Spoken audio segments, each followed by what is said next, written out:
अस्सलाम वालेकुम स्टूडेंट्स। उम्मीद करता हूँ आप सब ठीक ठाक और खैरियत से होंगे। इस वीडियो लेसन में मैं आप लोगों के साथ एमएफए का एक पास्ट पेपर का क्वेश्चन डिस्कस करूंगा। और ये जो हम क्वेश्चन आज सॉल्व कर रहे हैं ये आपके एमएफए के ऑटम 2022 की अटेम्प्ट का सवाल है। क्वेश्चन जो है वो internal rate of return calculate करवाता है। इंटरनल रेट ऑफ रिटर्न से रेलेवेंट ये सवाल है। तो आइए इस सवाल को डिस्कस करते हैं और इसमें जो चीज़ें हैं वो अनफोल्ड करते हैं और सॉल्व करते हैं। देखिए सवाल में लिखा हुआ है Islamabad universe IU Islamabad universe IU is engaged in production and sales of various consumer products। कोई कंपनी है जो बहुत सारे कंज्यूमर के जो प्रोडक्ट्स होते हैं वो प्रोड्यूस करके सेल करती है। The management is in the process of launching a new product, Gladiator. You have been provided the following information in this regard। और आपको उसके बारे में कुछ इंफॉर्मेशन दी है। अगर हम सवाल की रिक्वायरमेंट देखते हैं ना तो बोलता है by using the net present value method determine the discount rate at which launching of gladiator will be financially feasible. यानी कि नेट प्रेजेंट वैल्यू का मेथड यूज करते हुए आप एक ऐसा रेट ढूंढो कि जिस रेट पर इस प्रोडक्ट को लॉन्च करना फाइनेंशियली वायबल होगा। इसका मतलब ये है कि ये इंटरनल रेट ऑफ रिटर्न की बात कर रहा है। इंटरनल रेट ऑफ रिटर्न वो रिटर्न होता है जो एक प्रोजेक्ट जनरेट कर दे रहा होता है। और अगर मेरा कॉस्ट ऑफ कैपिटल उस इंटरनल रेट ऑफ रिटर्न की वैल्यू से कम है तो मैं उस प्रोडक्ट को लॉन्च करता हूँ। और अगर मेरा कॉस्ट ऑफ कैपिटल जिस रेट पर मुझे फाइनेंसिंग मिल रही है वो मेरे इंटरनल रेट ऑफ रिटर्न से ज़्यादा होता है तो फिर मैं उस प्रोडक्ट को लॉन्च नहीं करता। All cash flows occur at the end of year unless otherwise specified 12 months. ठीक है जी।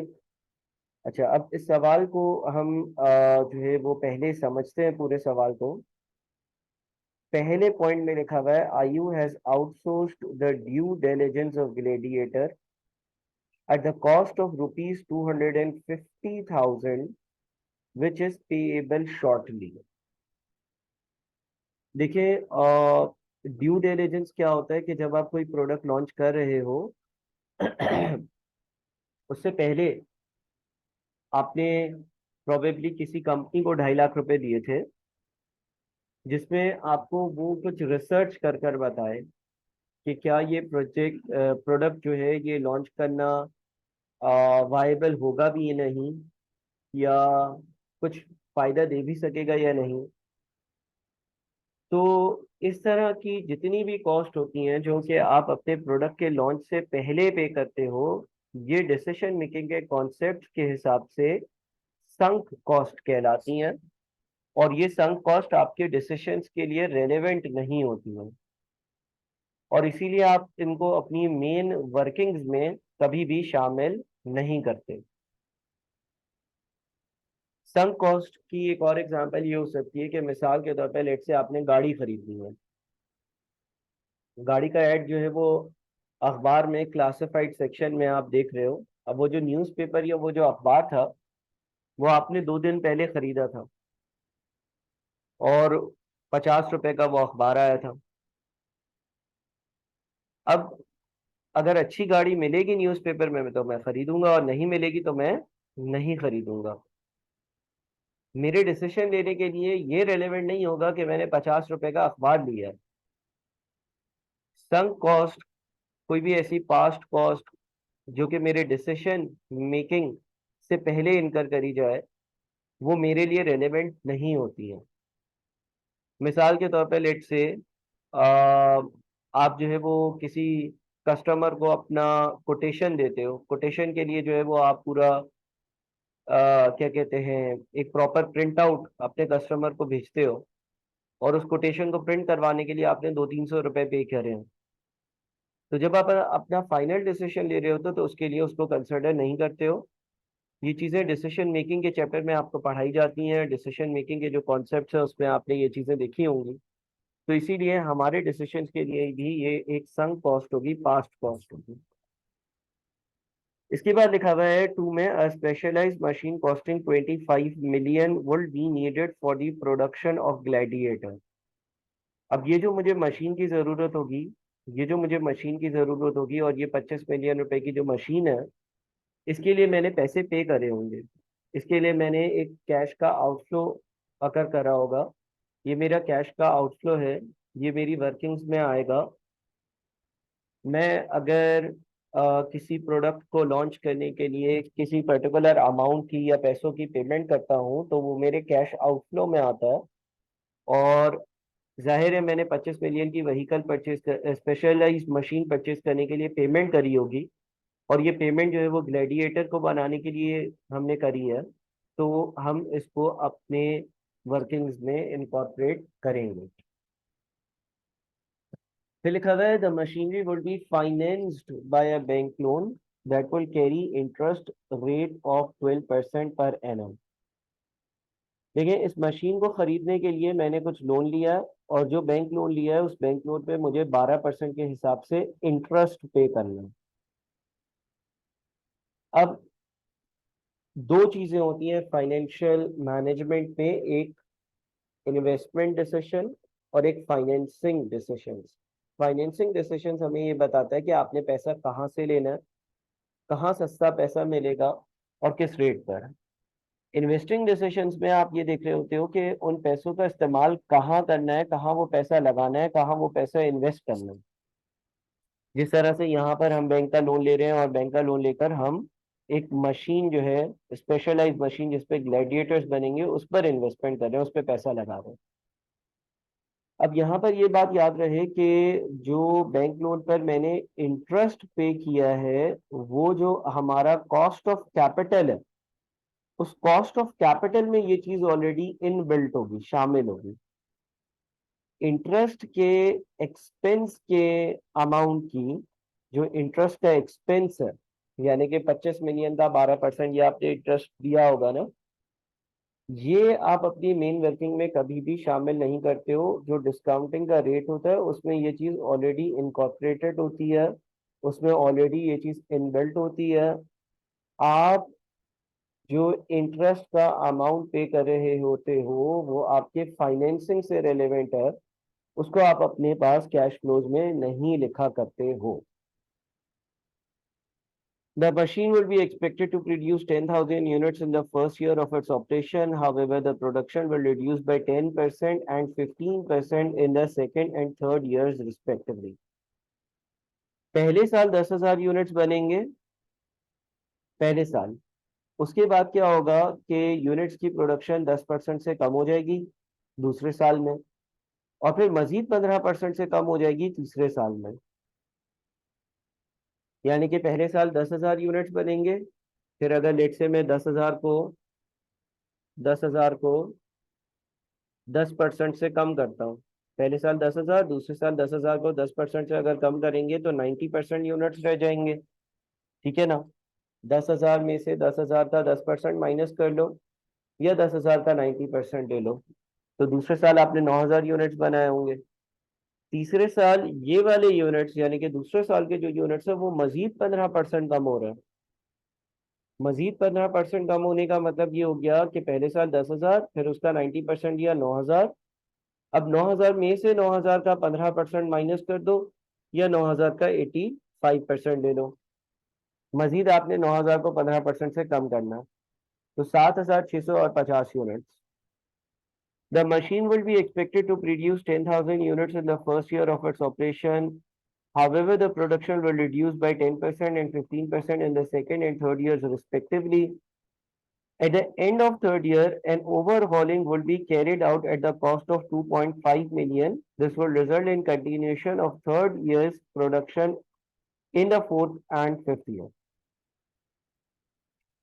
आगे इसने बोला कि तीसरे साल के आखिर में मैं एक ओवरहॉलिंग करवाऊंगा और उसकी 2.5 मिलियन की कॉस्ट होगी। अब व्हाट इज ओवरहॉलिंग? ओवरहॉलिंग का मतलब ये होता है कि आप अपने नॉन करंट एसेट में कोई सिग्निफिकेंट खर्चा करोगे। यानी कि जो आपने 25 मिलियन की स्पेशलाइज्ड मशीन खरीदी थी ना, उस मशीन पर 2.5 मिलियन का मजीद खर्चा करोगे।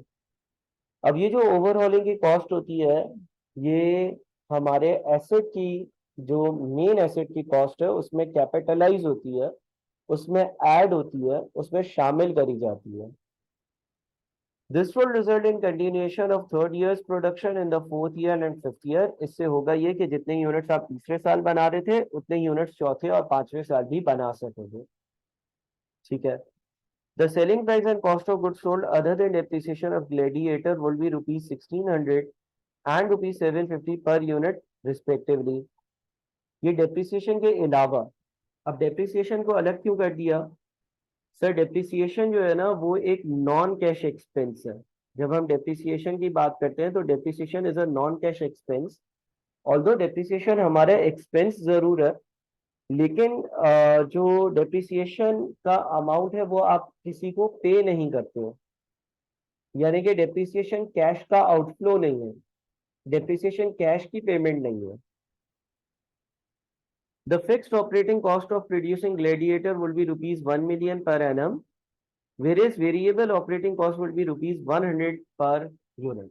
ये कुछ और खर्चे हैं ऑपरेशंस के। Machine will have an estimated useful life of 5 years, after which it will be scrapped for rupees 5 million.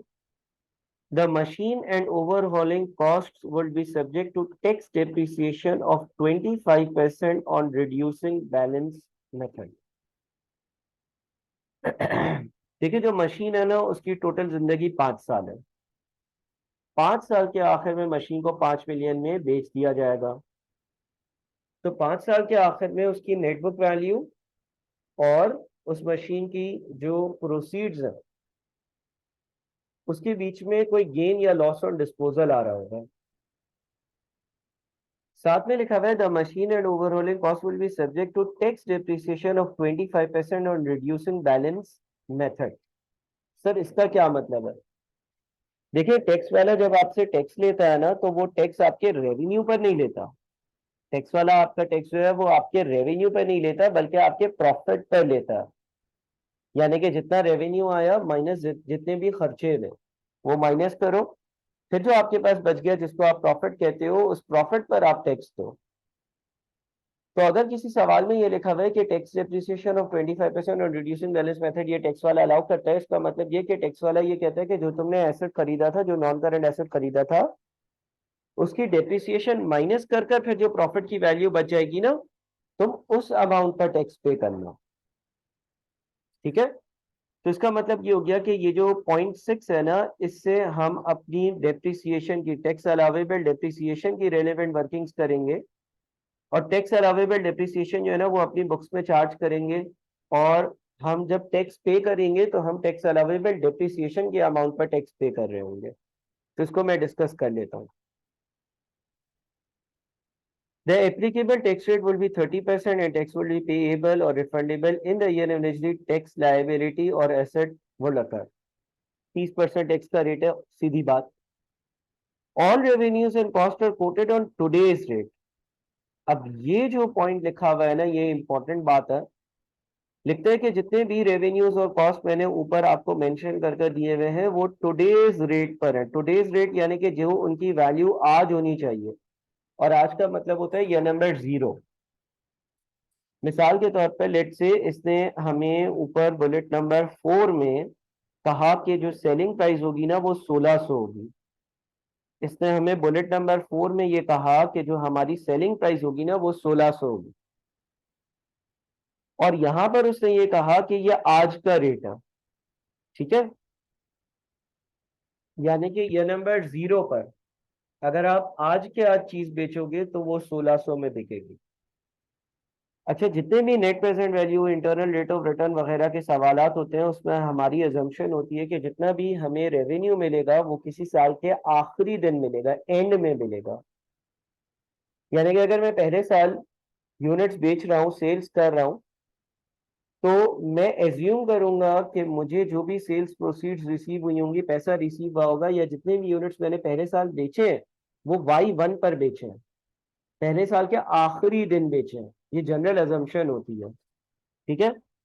The estimated annual inflation of 8% will be applicable for all revenues and costs that arise from first year and onwards. पहले साल और onwards आप हर चीज को 8% से inflate करोगे। There are no opening और closing inventories of gladiator in any of the 5 years और फिर मेन वर्किंग करती है। अब मैं आप लोगों के साथ साथ कुछ हद तक इसकी वर्किंग करूंगा, ठीक है ना। और हम एक चार्ट बनाते हैं, उसमें हम कुछ वर्किंग्स को समझते हैं, कुछ वर्किंग्स को प्लॉट करते हैं। और देखिए, नेट प्रेजेंट वैल्यू की जो आपका टेबल बनेगा वो इस तरह से होगा कि आप एक जगह पर ईयर लिख दो। ईयर में आपके पास 0 है, 1 है, 2 है, 3 है, 4 है और 5 है। हम कुछ पहले वर्किंग कर लेते हैं, ठीक है ना, फिर हम फॉर्मेटिंग भी देख लेंगे। पहला काम हमारा ये होना चाहिए कि हम सवाल को अच्छे से समझ लें। तो हम सेल्स की यूनिट्स की बात करते हैं। जैसे कि सवाल के पॉइंट नंबर 3 में लिखा हुआ है कि the machine would be expected to produce 10,000 units in the first year of its operation. पहले साल मशीन 10,000 यूनिट्स बनाएगी। और एंड के पॉइंट में ये लिखा हुआ है देयर आर नो ओपनिंग और closing inventories of gladiator in any of the 5 years। इसका मतलब जितनी प्रोडक्शन होती है कंपनी, जितने भी यूनिट्स बनाती है, वो सारे यूनिट्स कंपनी बेच देती है। तो अगर मैं यूनिट्स सोल्ड या यूनिट्स प्रोड्यूस्ड की बात करूं, वो सेम होंगे। कंपनी का कोई ओपनिंग स्टॉक नहीं है, कोई क्लोजिंग स्टॉक नहीं है। और सवाल के हिसाब से पहले साल कंपनी ने 10,000 यूनिट जो है वो बेचे होंगे। ठीक है जी। मैं जरा इस पे कॉमा वगैरह डाल दूं।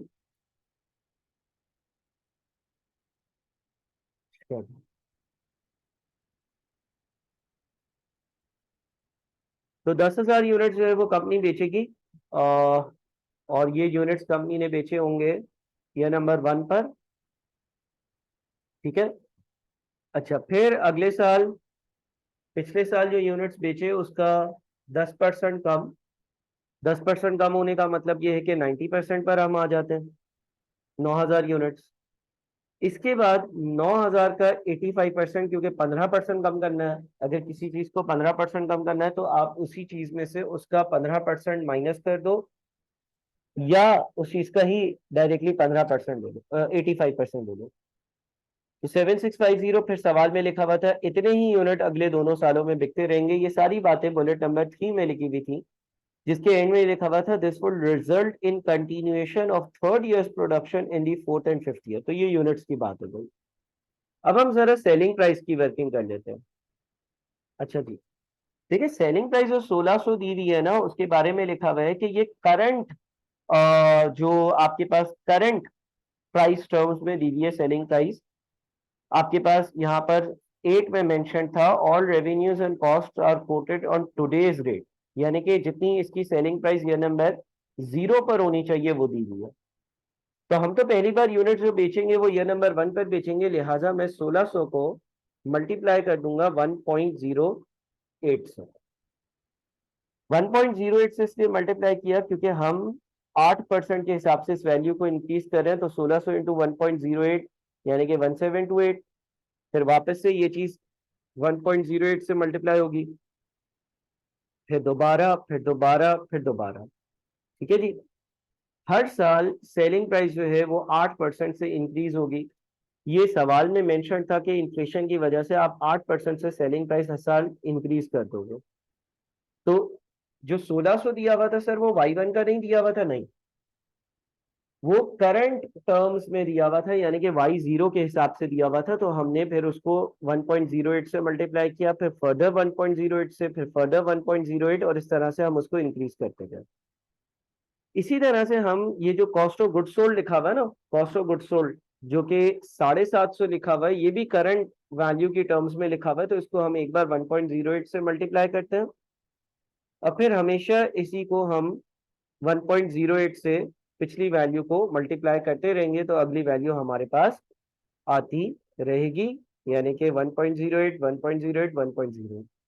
मेरे पास जाहिर है एक्सेल की फैसिलिटी आप लोगों ने मैन्युअली करना होगा, लेकिन हमें ये भी पता चल गया कि भाई ये भी एक ऐसी कॉस्ट है जो हर साल 1.08 से इंक्रीज होती रहेगी, और ये एक वेरिएबल कॉस्ट है। अच्छा, इसके बाद क्या और कोई वेरिएबल कॉस्ट है? हाँ, पॉइंट नंबर 5 में आपके पास लिखा हुआ था the fixed operating cost of producing gladiator would be rupees 1 million per annum, whereas variable operating cost would be rupees 100 per unit। तो आपके पास वेरिएबल ऑपरेटिंग कॉस्ट है, वेरिएबल ऑपरेटिंग कॉस्ट भी ₹100 है, ये नंबर जीरो की तो एक साल बाद की 1.08 होगी, 108 हो जाएगी। उसके बाद फिर ये मजीद पिछली वैल्यू जो है वो 8% से इंक्रीज होगी, फिर 8% से इंक्रीज, 8% से इंक्रीज, 8% से इंक्रीज। ठीक है जी। तो आपने जो है वो इसको भी 8% से इंक्रीज कर दिया। अब क्या होगा? अब देखें, हमने सारी वेरिएबल कॉस्ट को तो देख लिया ना, तो हम एक काम करते हैं, कंट्रीब्यूशन पर यूनिट भी निकाल लेते हैं। कंट्रीब्यूशन पर यूनिट, पहले साल की कंट्रीब्यूशन पर यूनिट होनी चाहिए सेलिंग प्राइस माइनस ये वाली वेरिएबल कॉस्ट माइनस ये वाली वेरिएबल कॉस्ट। ठीक है। और इसी तरह से मैंने हर साल की कंट्रीब्यूशन निकाल ली। ये याद रहे कि मैंने किसी तरह की डेप्रिसिएशन को, कोई फिक्स कॉस्ट को, इनको अभी अकाउंट फॉर बिल्कुल भी नहीं किया हुआ। ठीक है जी। तो ये हमारी जो है वो कंट्रीब्यूशन पर यूनिट आ गई। अच्छा, अगर हम मेन वर्किंग पर आए और हम टोटल कंट्रीब्यूशन लिख लें, कंट्रीब्यूशन, तो हम ये कह सकते हैं कि पहले साल 810 की कंट्रीब्यूशन पर यूनिट है, और पहले साल जो है वो मैंने 10,000 यूनिट जो है वो पहले साल बेचे। ठीक है। तो 8.1 मिलियन आया, और इस तरह से हम इसको कॉपी करते चले गए। ठीक है जी। पहले साल आपके पास 8.1 मिलियन की आई गेस कंट्रीब्यूशन बन रही है, और आपने जो है वो ये सारी चीजें कॉपी कर ली, और इस तरह से आप इसको आगे लेकर जा सकते हो। मैं एक चीज चेक करना चाह रहा हूँ, वो मैं कर लूँ 17।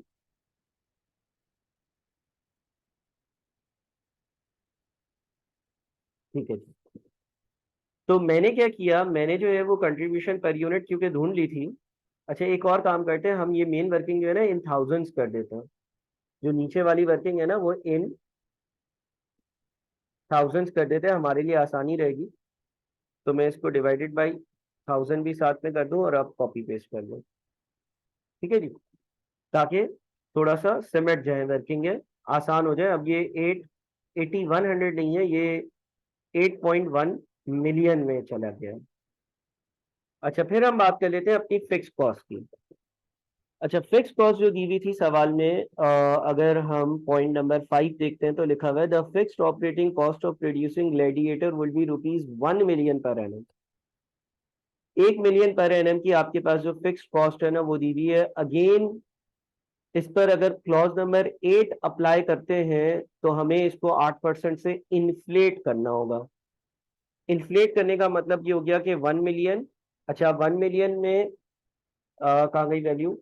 पॉइंट नंबर 5 में 1 मिलियन में 6 जीरो आते हैं ना, तो मैं सिर्फ 3 जीरो लिख रहा हूँ क्योंकि मैं इन थाउजेंड सारी वर्किंग कर रहा हूँ, और 1.08 से मल्टीप्लाई किया, फिर पिछली वैल्यू को 1.08 से मल्टीप्लाई किया, फिर इसी तरह से multiply multiply multiply,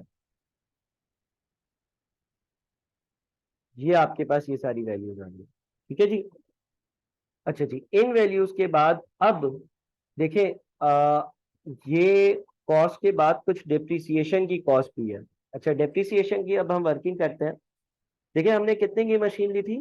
point number 2 में लिखा हुआ था 25 मिलियन की मशीन ली, ईयर नंबर 0। आपने एक 25 मिलियन की मशीन ली, मैं 3 जीरो डालता हूँ, इन थाउजेंड्स लिख रहा हूँ। अब आपने इसको पहले साल इस्तेमाल करा। जब आपने पहला साल इस्तेमाल करा तो इस पर डेप्रिसिएशन चार्ज होनी चाहिए, और 0.6 में टैक्स वाला बोलता है मैं 25% reducing manage method depreciation allow करूंगा। तो डेप्रिसिएशन चार्ज हुई इसकी। ठीक है, आपने इसका 25% ले लिया, ये आपकी डेप्रिसिएशन की वैल्यू बन गई। डेप्रिसिएशन माइनस करने के बाद अब 18750 आ गया। फिर दूसरे साल की डेप्रिसिएशन चार्ज हुई, तो वो इस अमाउंट पर दोबारा से 25% चार्ज हो गई। फिर आपके पास तीसरे साल की वैल्यू आ गई, यानी कि ये पहले साल के शुरू की वैल्यू है। ईयर 0 रिप्रेजेंट कर रहा है स्टार्ट ऑफ ईयर 1। ये ईयर नंबर 1 पहले साल के आखिर की वैल्यू, ये ईयर नंबर 2 दूसरे साल के आखिर की वैल्यू। फिर वापस से डेप्रिसिएशन आनी चाहिए। लेकिन क्या ऐसा तो नहीं है मैंने ओवरऑलिंग जो करवाई थी वो कब करवाई थी? अब हम ये देख लेते हैं, ओवरऑलिंग कब करवाई है। ओवरऑलिंग मैंने करवाई है, पॉइंट नंबर कौन सा था? Point number 3, eight the end of third year. अच्छा, eight the end of third year, तो तीसरे साल की भी डेप्रिसिएशन इसी का अगेन हम ले लेंगे 25%। ठीक है जी। 3515 समथिंग बनता। ईयर 3 के हम आ गए आखिर में। तो 10546 समथिंग कुछ अमाउंट बनता है। अब क्या हुआ, अब ओवरहॉलिंग होगी, ओवरहॉलिंग। अच्छा, ओवरऑलिंग की कॉस्ट जो है वो एसेट की नेटबुक वैल्यू में शामिल करी जाती है, तो ये 10546 जो है वो एसेट की नेटबुक वैल्यू है। अब ओवरऑलिंग की अगर हम अमाउंट देखते हैं तो 3 में लिखा हुआ था कि at the end of third year an overhauling will be carried out at the cost of ₹2.5 million. अब क्या मैं 2.5 मिलियन जो ओवरहॉलिंग का अमाउंट बन रहा है, क्या जो 2.5 मिलियन का ओवरहॉलिंग का अमाउंट बन रहा है, क्या ये 2.5 मिलियन ऐड कर दूं? इसके लिए मुझे अगेन क्लॉज नंबर 8 की जरूरत होगी। क्लॉज नंबर 8 में लिखा हुआ था all revenues and cost are quoted on today's rate. जितने भी ऊपर वैल्यूज हैं वो आज के रेट पर हैं। विच मीन्स कि अगर मैंने ओवरऑलिंग बाद में करवाई है तो मुझे 2.5 मिलियन, और मैं 2500 इसलिए लिख रहा हूं क्योंकि 2.5 मिलियन में टोटल 5 जीरो आते हैं, 2500,000, लेकिन मैं इन थाउजेंड ये वर्किंग कर रहा हूँ, और इसको मैं मल्टीप्लाई करूंगा 1.08 पावर 3 से। 1.08 पावर 3 से क्यों मल्टीप्लाई करूंगा? 1.08 पावर 3 से इसलिए मल्टीप्लाई करूंगा क्योंकि मैं इस कॉस्ट को 3 साल आगे इंक्रीज करूंगा, ईयर 1, ईयर 2 और ईयर 3। 3 साल जब मैं इसको इंक्रीज करूंगा तो ये 3149.28 बन जाएगी। अब मेरे पास ईयर नंबर 3 के आखिर की दिन की वैल्यू आ जाएगी जो कि 13696 है। फिर जब डेप्रिसिएशन चार्ज होगी तो अब इस नए अमाउंट पर डेप्रिसिएशन चार्ज होगी और इसका हम ले लेंगे अगेन 25%। ईयर नंबर 4 पर अब जो वैल्यू बच गई वो 10272 है। 10272 की वैल्यू पे दोबारा से डेप्रिसिएशन चार्ज होगी, अगेन वो हो जाएगी इस वैल्यू का, ऊपर वाली वैल्यू का 25%। और फिर ये नंबर 5 पर इसकी नेटबुक वैल्यू आ जाएगी। अच्छा, ये जो एक्सेल की वर्किंग है ये आप लोगों को मैं प्रोवाइड कर दूंगा, आप रजिस्टर्ड स्टूडेंट अगर हो तो आप लोगों को ये वर्किंग जो है वो मिल जाएगी, प्रोवाइड कर दूंगा मैं। ठीक है, तो देखिए 5वें साल के एंड में इसकी जो नेटबुक वैल्यू बन रही है ना वो 7704 बन रही है। 7704 इसकी नेटबुक वैल्यू बन रही है। और आपने अभी तक जो है वो सारे सालों की डेप्रिसिएशन कैलकुलेट करनी, पहले साल की, दूसरे साल की, तीसरे साल की, चौथे साल की, 5वें साल की। अब सवाल में एक और बात थी कि जब मशीन को 5 साल हो जाएंगे तो तुम 5 मिलियन में बेच दोगे। अगेन 5 मिलियन जो है, अगेन 5 मिलियन जो है उसके लिए यहाँ पर बुलेट 8 में लिखा हुआ है all revenues and cost are quoted on today's rate. The estimated annual inflation of 8% will be applicable for all revenues and costs that arise from first year and onwards. तो अगेन ये जो 5 million आपको मिलने थे ये ऊपर आपके पास जो लिखे हुए वैल्यू 5 मिलियन की, डिस्पोजल प्रोसीड्स कहते हैं इसको। ये 5 मिलियन नहीं होगी, 5 मिलियन को 1.08 की पावर 5 से मल्टीप्लाई कर दो ताकि मैं इसको 5 साल ऐड कर दूं, यानी कि 5 साल इन्फ्लेट कर दूं। तो अब गेन या लॉस ऑन डिस्पोजल क्या आ रहा है? देखिए नेटबुक वैल्यू ये है और प्रोसीड्स ये हैं, तो आपके पास लॉस ऑन डिस्पोजल आ रहा है, और लॉस ऑन डिस्पोजल भी आपने यहाँ पर लॉस ऑन डिस्पोजल भी लिखी है। ठीक है जी। अब आपके पास ये सारी की सारी डेप्रिसिएशन, लॉस ऑन डिस्पोजल वगैरह आ गया। मेन वर्किंग पर चलते हैं। डेप्रिसिएशन, पहले साल की डेप्रिसिएशन कितनी है? यहाँ से मैं इसको लिंक कर देता हूँ 6250। ठीक है, दूसरे साल की डेप्रिसिएशन कितनी है? मैं इसको यहाँ से लिंक कर देता हूँ 4688। तीसरे साल की डेप्रिसिएशन कितनी है? मैं इसको यहाँ से लिंक कर देता हूँ 3516। चौथे साल की डेप्रिसिएशन मैं अगेन यहाँ से इसको लिंक कर देता हूँ ये वाली वैल्यू 3424। 5वें साल की डेप्रिसिएशन कितनी है? 5वें साल की डेप्रिसिएशन ये वाली है 2568। ठीक है, और फिर आपके पास लॉस ऑन डिस्पोजल भी है। सर लॉस ऑन डिस्पोजल क्यों आ रहा है? देखिए अगर आपके पास गेन या लॉस ऑन डिस्पोजल होता है तो टैक्स वाला उस गेन या लॉस ऑन डिस्पोजल पर, अगर गेन ऑन डिस्पोजल होता तो उस पर वो आपसे टैक्स लेता, बोलता कि आपने एसेट बेचा और आपको गेन हुआ। अगर लॉस ऑन डिस्पोजल है तो वो आपकी इनकम कैलकुलेट करने से पहले उसको अलाउ कर देता है कि इसको एज ए एक्सपेंस ट्रीट कर लो, तो लॉस ऑन डिस्पोजल 357 भी मैंने यहाँ पर लिख दी। अब मैं अपने प्रॉफिट आफ्टर टैक्स की वैल्यूज लिख सकता हूँ, सॉरी प्रॉफिट्स की वैल्यू लिख सकता हूँ, प्रॉफिट बिफोर टैक्स की। तो पहला आपका ये 770 और इस तरह से ये सारी वैल्यूज आ रही है। ठीक है जी, जिस पर अब टैक्स जो है वो अप्लाई होगा, अब टैक्स लगेगा। तो 770, उसके बाद 2012 और सॉरी 2019, 2452, 3021 और 4035, अब इस पर टैक्स लगेगा। अच्छा, टैक्स का रेट है कितना, 30%। तो हमने इसका 30% लिया और टैक्स जो है वो माइनस होता है, तो टैक्स पे होता है, तो हमने 30% यहाँ पे माइनस वाला कर दिया।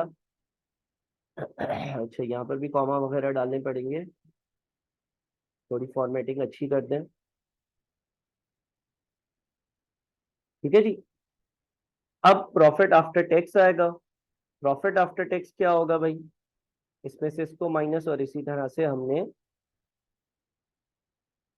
प्रॉफिट बिफोर टैक्स में से टैक्स को माइनस कर निकाल लिया। जब आपके पास प्रॉफिट आफ्टर टैक्स आ गया ना, अब आपने एक और काम करना है। अब जरा गौर से सुनिएगा। देखिए, जब हम नेट प्रेजेंट वैल्यू की वर्किंग करते हैं ना, तो वो वर्किंग हमेशा कैश बेसिस पर होती है, या हम कैश के इनफ्लोज और कैश के आउटफ्लोज जो है ना वो पोस्ट करते हैं। यहाँ पर ये जो प्रॉफिट आफ्टर टैक्स की 539 की वैल्यू आ रही है, ये ट्रूली कैश नहीं है। इसलिए क्योंकि आपने इसमें इसको कैलकुलेट करते वक्त डेप्रिसिएशन माइनस करी है 6250 की। Depreciation is a non cash expense. तो सर फिर डेप्रिसिएशन को माइनस क्यों किया था? डेप्रिसिएशन को माइनस इसलिए किया था ताकि मेरा प्रॉफिट बिफोर टैक्स का अमाउंट कैलकुलेट हो सके, क्योंकि टैक्स उस अमाउंट पर लगेगा कि जिसमें डेप्रिसिएशन माइनस हुई भी है। I repeat, depreciation as a non cash expense इस वर्किंग में माइनस होना नहीं चाहिए था, लेकिन हमने माइनस क्यों किया? हमने माइनस इसलिए किया ताकि हम प्रॉफिट बिफोर टैक्स कैलकुलेट कर सकें, क्योंकि जब हम टैक्स कैलकुलेट करते हैं तो टैक्स प्रॉफिट बिफोर डेप्रिसिएशन पे लगता है, और प्रॉफिट बिफोर डेप्रिसिएशन का मतलब ये होता है कि आप डेप्रिसिएशन को सॉरी प्रॉफिट बिफोर टैक्स पे लगता है और उसमें आपको डेप्रिसिएशन माइनस करनी पड़ती है। डेप्रिसिएशन अलाउेबल टैक्स एक्सपेंस है, लेकिन क्योंकि ये कोई कैश का आउटफ्लो नहीं है, तो फिर आप यहाँ पर अपनी डेप्रिसिएशन को एड बैक करोगे, और इसी तरह से लॉस ऑन डिस्पोजल का जो अमाउंट होगा उसको भी एड बैक करोगे। यानी कि जितनी आपने डेप्रिसिएशन माइनस करी थी वो डेप्रिसिएशन अब दोबारा से हम ऐड कर रहे हैं, और इसी तरह से जितना हमारे पास जो लॉस ऑन डिस्पोजल था, लॉस ऑन डिस्पोजल का अमाउंट भी सिर्फ लॉस है, वो अमाउंट नहीं है जो आपने किसी को पे किया। आपको अगर नुकसान हुआ तो नुकसान आपने पे थोड़ी किया भाई। आपके पास लेट से घर पर एक गाड़ी थी, वो गाड़ी आपने 5 लाख की खरीदी थी, अब आपने वो 3 लाख में बेच दी, तो आपको 2 लाख का नुकसान हुआ। ये 2 लाख आपने किसी को पे किया, ये लो नुकसान नहीं। बस आपने ये सोच लिया 5 की चीज 3 में बेच दी तो 2 का नुकसान हुआ। इसी तरह से लॉस ऑन डिस्पोजल जो है वो भी किसी किस्म का कैश का आउटफ्लो नहीं होता। हम पहले उसको माइनस इसलिए कर रहे थे, हम पहले उसको माइनस इसलिए कर रहे थे बिकॉज उसकी रीजन ये थी कि हमारा जो प्रॉफिट बिफोर टैक्स का अमाउंट है वो सही कैलकुलेट हो जाए, बिकॉज टैक्स उस अमाउंट पर अप्लाई होने, और फिर हमने उसको ऐड बैक कर दिया। ठीक है जी। अच्छा, इसकी ऑल्टरनेट वर्किंग भी होती है, वो भी मैं आपको समझा दूंगा, लेकिन एक पॉसिबल वर्किंग तो ये होती है जो मैंने यहाँ पर लिखी। तो हम इन चीज़ों को ऐड बैक कर देंगे, तो हम डेप्रिसिएशंस को ऐड बैक कर देंगे, हम लॉस ऑन डिस्पोजल जो है उसको ऐड बैक कर देंगे। इसके अलावा अब कुछ ऐसे कैश फ्लोज हैं जिनको हमें यहाँ पर लिखना होगा, सच एज आपने जो इनिशियल इन्वेस्टमेंट करी थी या जो कैपेक्स किया था, capital expenditure at day zero. देखिए, आपने मशीन खरीदी थी ना 25 मिलियन की, तो आपने उसके लिए पैसा लगाया होगा, बिल्कुल पैसा लगाया था। तो पैसा लगाया था तो कितना लगाया था, 25 मिलियन। तो 25 मिलियन में 6 जीरोस होते हैं, हम 3 जीरोस लिख रहे हैं। ठीक है,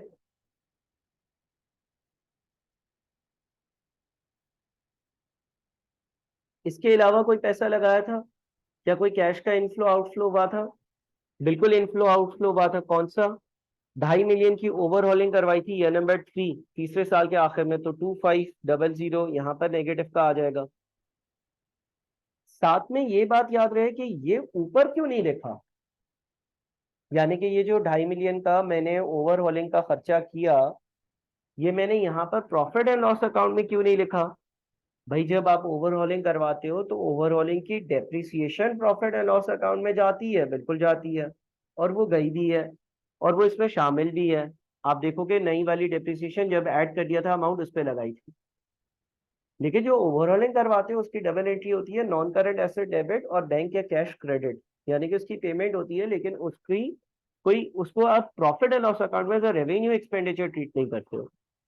अच्छा, डिस्पोजल प्रोसीड्स भी आपके पास आई थी, डिस्पोजल प्रोसीड्स भी लिख लेते हैं, और डिस्पोजल प्रोसीड्स की जो वैल्यू है ये नंबर 5 पर 5 मिलियन, नहीं नहीं नहीं नहीं, ये वाली थी ना, 7346। तो ये आपकी डिस्पोजल प्रोसीड्स है, और डिस्पोजल प्रोसीड्स जो है वो है 7346.64, 7347 आ गया। अब आपके कैश फ्लोज आ जाते हैं। अब आपके जो कैश फ्लोज आ जाते हैं वो क्या आ जाते हैं जनाब, ये प्रॉफिट आफ्टर टैक्स में डेप्रिसिएशन को ऐड करना था, यहाँ पर तो ये सही था, ये ऐड कर दा ये। तो ये आपके जो है वो कैश फ्लोज आ रहे हैं फाइनल 25,6789,610927325539 और 13097। अब आप इसको डिस्काउंट कर लोगे। अच्छा, हमें इंटरनल रेट ऑफ रिटर्न ढूंढना है। इंटरनल रेट ऑफ रिटर्न के लिए हम कोई भी दो रेट से डिस्काउंटिंग करते हैं, आपको मालूम होगा। हमारे पास एक कॉस्ट ऑफ कैपिटल दिया हुआ था 12% का, तो हम लेट से 12% से डिस्काउंटिंग करते हैं। तो हम डिस्काउंट फैक्टर्स कैलकुलेट करते हैं एट 12%। डिस्काउंट फैक्टर्स कैसे कैलकुलेट होते हैं? 1/1 प्लस 12% पावर 0, ये 0 का आ गया। उसके बाद फिर, अच्छा इसको जरा मुझे इसके डेसिमल फिगर्स जो है ना वो इंक्रीज करने पड़ेंगे, 4 तक ले जाते चले। दूसरा वाला होगा 1/1 प्लस 12% पावर 1। उसके बाद इसी तरह से आप ये सारे डिस्काउंट फैक्टर्स कैलकुलेट कर लो। अगला होगा 1/1 प्लस 12% पावर 2, फिर 1/1 प्लस 12% पावर 3, फिर पावर 4, फिर पावर 5। और फिर डिस्काउंटिंग करने के लिए इसको हमने इससे मल्टीप्लाई किया। ठीक है जी, cash flows multiplied by discount factor, cash flow multiplied by discount factor, cash flow multiplied by discount factor, cash flow multiplied by discount factor and so on. जब हमने ये मल्टीप्लिकेशन कर ली तो ये हमारे पास कुछ वैल्यूज आ गई, और हम अपनी पहली नेट प्रेजेंट वैल्यू निकाल लेते हैं, और वो होगी, कम कर देता हूं मैं। अच्छा, ये शीट मैं आप लोगों को दे दूंगा, आप लोग फिक्र नहीं करिएगा, आप लोगों ने सिर्फ काम को समझना है। तो 1178 हमारी नेगेटिव की नेट प्रेजेंट वैल्यू आ रही है मेरे ख्याल से, पहली वाली। ठीक है जी, इसको जरा, ठीक है जी।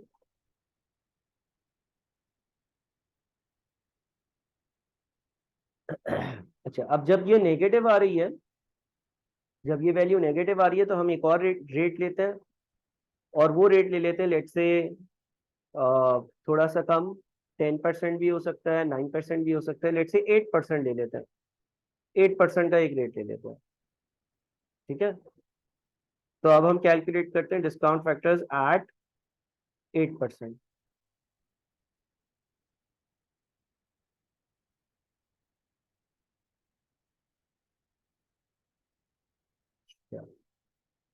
इसमें अगेन हमें पावर पुट इन करनी होगी।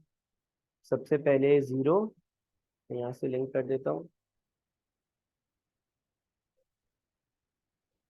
ठीक है जी, ये सारी पावर्स पुट हो गई 8% के रेट के हिसाब से। अगेन हम क्या कर रहे हैं, अगेन हम जो है वो कैश फ्लोज को मल्टीप्लाई कर रहे हैं रेलेवेंट डिस्काउंट फैक्टर से, और जब सबको मल्टीप्लाई कर दिया तो ये आंसर आ गए।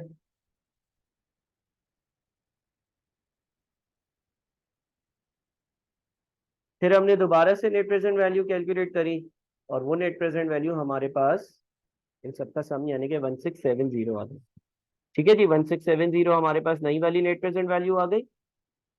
अब हम क्या कर सकते हैं, फाइनली आईआरआर का फॉर्मूला यूज कर सकते हैं, और आईआरआर के लिए आपने जो सीखा हुआ है वो है A%। ठीक है, A%, हम कम वाली परसेंटेज ले लेते हैं, plus NPV A divided by NPV A minus NPV B multiplied by B minus ए%।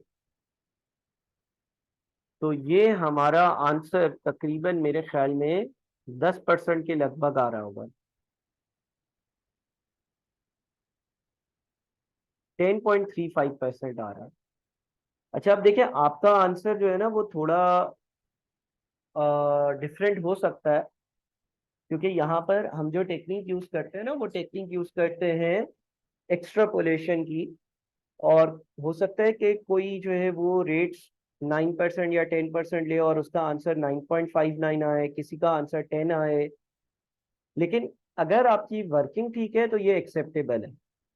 ठीक है, अगर आपकी वर्किंग ठीक है ना तो आपने जो काम किया है उसके आपको फुल मार्क्स मिलेंगे। ये जो चीज राउंडिंग ऑफ वाली है ये हाई लेवल पर डिस्कस करी जाती है। मैं एक्सेल का आईआरआर का फॉर्मूला जो है ना वो यूज करता है, आपको एग्जैक्ट आईआरआर भी बता देता हूँ कि इस सवाल का एग्जैक्ट जो आईआरआर है ना वो क्या है। तो ये थे ना कैश फ्लोज। एक मिनट, कैश फ्लोज मैंने क्या गलत तो नहीं ले लिया? नहीं नहीं, ये डिस्काउंटेड है, डिस्काउंटेड। अच्छा, हाँ सही है, सही है। अच्छा, आईआरआर, और मैंने यहाँ से कैश फ्लोज उठाए ओरिजिनल वाले। सही जो बिल्कुल एक्यूरेट रेट है ना इस सवाल का पूरे एक्सेल पर, क्योंकि सवाल सॉल्व किया है तो बिल्कुल परफेक्ट वाला वो 10.26 है। लेकिन किसी का आंसर ऊंच नीच आगे पीछे बिल्कुल आ सकता है, इसमें कोई मसले की बात नहीं है। ठीक है ना, आपका आंसर थोड़ा सा ऊंच नीच हो सकता है, ऊपर नीचे हो सकता है। अच्छा, अब मैं यहाँ पर आपको आईकेप का आंसर भी दिखाऊंगा। आईकेप ने कुछ मुख्तलिफ फॉर्मेट से आंसर किया होगा। और फिर एक और बात मुझे डिस्कस करनी थी कि एक से ज्यादा मेथड्स भी हो सकते हैं डेप्रिसिएशन वाले चीज को अकाउंट फॉर करने के लिए। देखिए ये आपका आईकेप का आंसर है जो मैं यहाँ पर पेस्ट कर रहा हूँ। मुझे बस एक मिनट दीजिएगा ताकि आपको ये भी अंदाजा हो जाए कि भाई ऑफिशियल जो आंसर था वो किस तरह का दिखता था। और फिर एक और बात मुझे डिस्कस करनी है, वो बात भी मैं यहाँ पर आपसे डिस्कस करूंगा। ये आपके पास आ गया पूरा सवाल का जवाब। क्या जी, ये पूरा सवाल का आपका जवाब है। अब आईकेप ने किस तरह की वर्किंग करी है, और डिपेंडिंग कि आप कौन सा पेपर दे रहे हो। अगर आप कैफ 6 दे रहे हो तो आप मैनुअली काम करते हो, अगर आप बीएफडी का पेपर दे रहे हो तो आप जो है वो एक्सेल वगैरह पर काम करोगे। तो यहाँ पर अगर आप ये चीज देखते हैं कि इसने सवाल में हेडिंग डाली, कंपनी का नाम लिखा, ईयर 0 1 2 3 4 5, यूनिट्स ये हमने भी कैलकुलेट करे थे। ठीक है, फिर इसने चीजों को इन्फ्लेट किया। हम एक्सेल पर मैं आपको शो कर रहा था, लेकिन मैनुअली अगर आप करोगे तो आप मैनुअली 1.08 से मल्टीप्लाई कर कर कर ये वैल्यूज निकालोगे, ये वैल्यू निकालोगे, ये वैल्यू निकालोगे। एक डिफरेंस जो आपको मेरे और आईकेप के आंसर में नजर आएगा, और दोनों मेथड्स एक्सेप्टेबल है, वो ये है कि आईकेप ने सेल्स रेवेन्यू अलग से शो किया है, यानी कि इसने यूनिट्स को सेलिंग प्राइस से मल्टीप्लाई किया, फिर कॉस्ट ऑफ गुड्स सोल्ड के लिए यूनिट्स को कॉस्ट ऑफ गुड्स सोल्ड से मल्टीप्लाई किया, फिर ऑपरेटिंग वेरिएबल कॉस्ट के लिए यूनिट्स को अगेन जो है वो मल्टीप्लाई किया इसने नंबर ऑफ यूनिट्स से।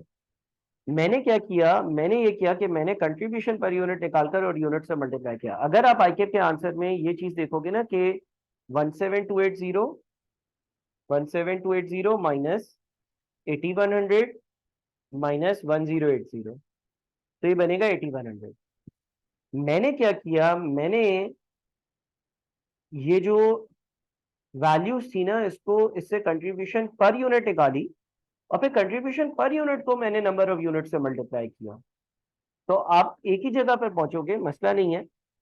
मैंने एक ही जगह पर सारी वर्किंग कर ली, यानी कि कंट्रीब्यूशन का क्या मतलब होता है, सेलिंग प्राइस में से सारी वेरिएबल कॉस्ट माइनस है। और आईकेप ने क्या किया, आईकेप ने उसको जो है वो ब्रेक कर कर कर अलग अलग जो है वो 3 वर्किंग्स कर दी। तो दोनों चीजें एक्सेप्टेबल है। फिर ऑपरेटिंग फिक्स कॉस्ट हमारी सेम आ रही थी।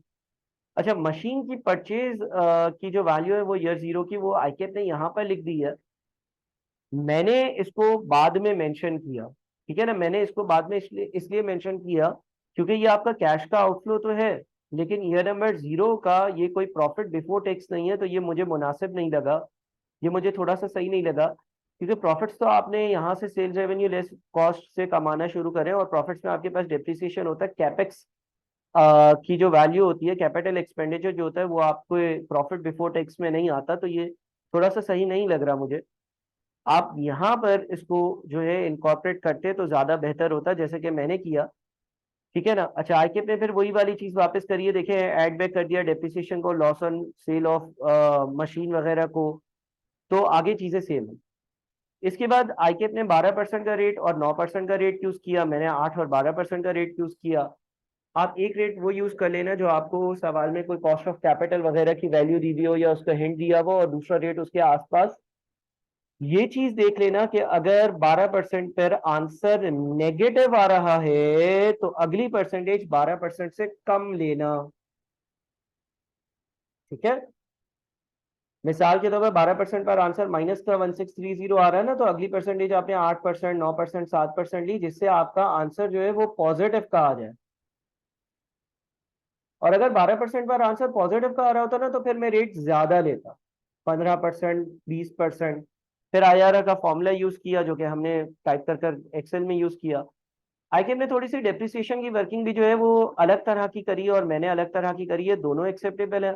आईकेएम ने ओवरऑलिंग की जो डेप्रिसिएशन है वो अलग से मेंशन करी है, यानी कि ये जो ओवरऑलिंग हुई थी ना, इस पे लगने वाली डेप्रिसिएशन अलहदा से मेंशन करता गया वो। लेकिन ऊपर वर्किंग में तो जाहिर है टोटल दोनों डेप्रिसिएशन आएगी, यानी कि ये भी आएगा और ये भी आएगा, इन दोनों का एडिशन आएगा। तो छोटी मोटी वर्किंग्स की डिफरेंसेस, वर्किंग के डिफरेंसेस हो सकते हैं। ठीक है जी। एक चीज तो ये होगा। एक एडिशनल बात मुझे यहाँ पर आप लोगों से डिस्कस करनी है। जरा वो मैं यहाँ पर कर लेता हूँ। देखिए लेट से ये नंबर 1 है किसी कंपनी का, सेल्स रेवेन्यू है उसका। सेल्स रेवेन्यू है लेट से 500। अच्छा, फिर उसकी कोई कॉस्ट है अदर देन डेप्रिसिएशन,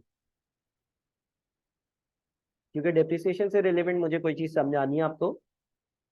तो अदर देन डेप्रिसिएशन जो इसकी कॉस्ट है ना, वो लेट से है 300, और डेप्रिसिएशन है 100 की। तो जरा मैं कॉमा में डाल दूं।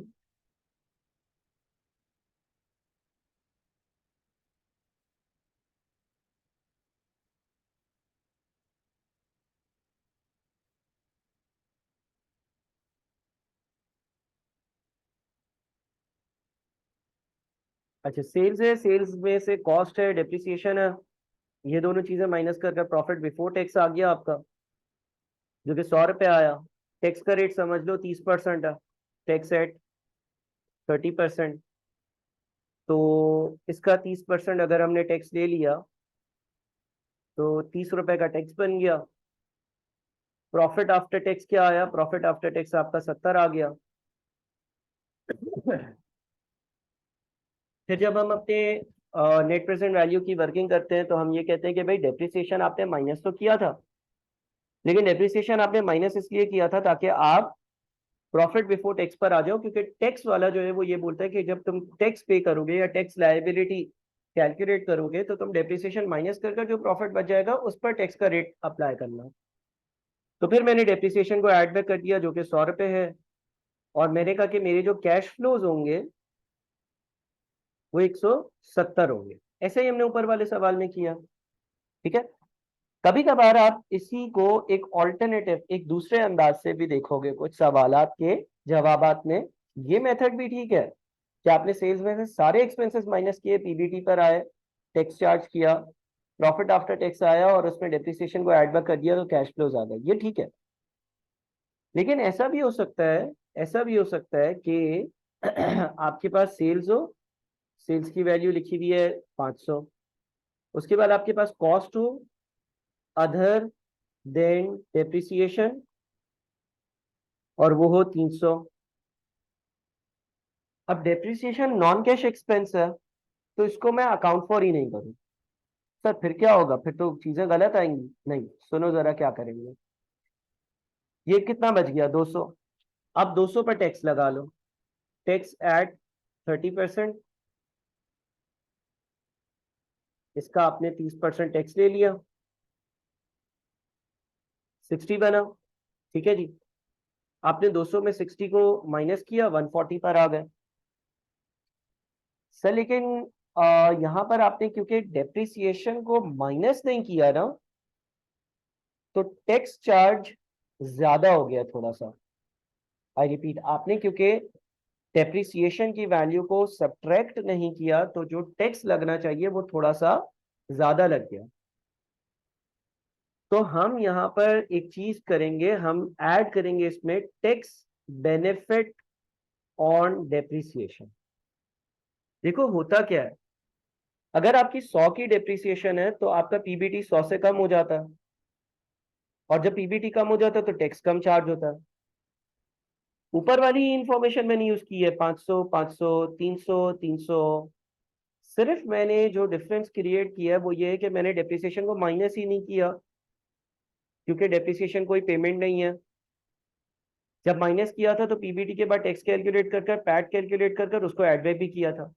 इस मेथड में मैं क्या करूंगा, मैं ये करूंगा कि यार 100 की मेरी डेप्रिसिएशन थी ना, डेप्रिसिएशन की एक सेपरेटली वर्किंग में डेप्रिसिएशन की अमाउंट तो आ रही होगी। मैं ये कहूंगा कि यार अगर वो 100 की डेप्रिसिएशन एक्सपेंसेस में होती तो क्या होता, अगर वो एक्सपेंसेस में होती तो मेरा टैक्स कम चार्ज होता, क्योंकि अगर वो डेप्रिसिएशन एक्सपेंसेस में होती तो वो एक्सपेंसेस वो जिस जिस अमाउंट पर टैक्स लगना है उसको 100 से कम कर देती, और जिस अमाउंट पर टैक्स लगना है उसको 100 से कम कर देती। तो 100 इंटू 30% का जो भी अमाउंट बन रहा है उतना मेरा टैक्स जो है वो कम चार्ज हो रहा होता।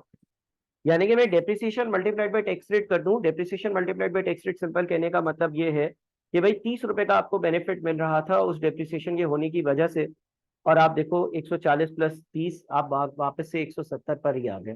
ये आपके कैश फ्लोज ऐसे भी आ सकते हैं। कुछ सवालात में आप ऐसी वर्किंग भी देखोगे कि उसने जो है वो ना डेप्रिसिएशन को माइनस किया होगा ना ऐड किया होगा, तो आप घबरा जाओगे कि सर इस सवाल में तो इसने ना माइनस किया ना ऐड किया। आप ये पढ़ाते हो कि माइनस भी करो और फिर ऐड भी करो, आप ये पढ़ाते हो कि माइनस इसलिए करो क्योंकि टैक्स वाला जो है वो उस पर हमें बेनिफिट देता है। तो इस दूसरे मेथड में जितना टैक्स वाला हमें बेनिफिट देता है ना वो हम अलग से यहाँ पर दिखा देते हैं, और हम अपने कैश फ्लोज को सुधार देते हैं, सही कर लेते हैं। अब देखो अगर आप नेट इम्पैक्ट देखो तो यहाँ पर टैक्स कितना चार्ज हुआ है, 30 का, और यहाँ पर क्या हुआ है, यहाँ पर 30 का यहाँ पर टैक्स एक्सपेंस चार्ज हुआ, और फिर डेप्रिसिएशन का जो टैक्स बेनिफिट है वो अलहदा से 30 मैंने रिकॉर्ड करा हुआ है, तो वही नेट 30 नेगेटिव पर बात आ जाती है। दोनों तरह की वर्किंग्स आपके नेट प्रेजेंट वैल्यू के सवालात में पाई जाएंगी। दोनों तरह की वर्किंग्स एक्सेप्टेबल हैं, परमिसिबल हैं, अलाउड हैं, और दोनों तरह की वर्किंग्स जो है वो करी जाती हैं। तो इस वीडियो को देखकर उम्मीद है कि आपके आईआरआर के कॉन्सेप्ट काफी बेहतर हुए होंगे। इस वीडियो को देखें, इस वीडियो को समझें, इस सवाल को दोबारा से सॉल्व जरूर करें। Thank you. Allah Hafiz.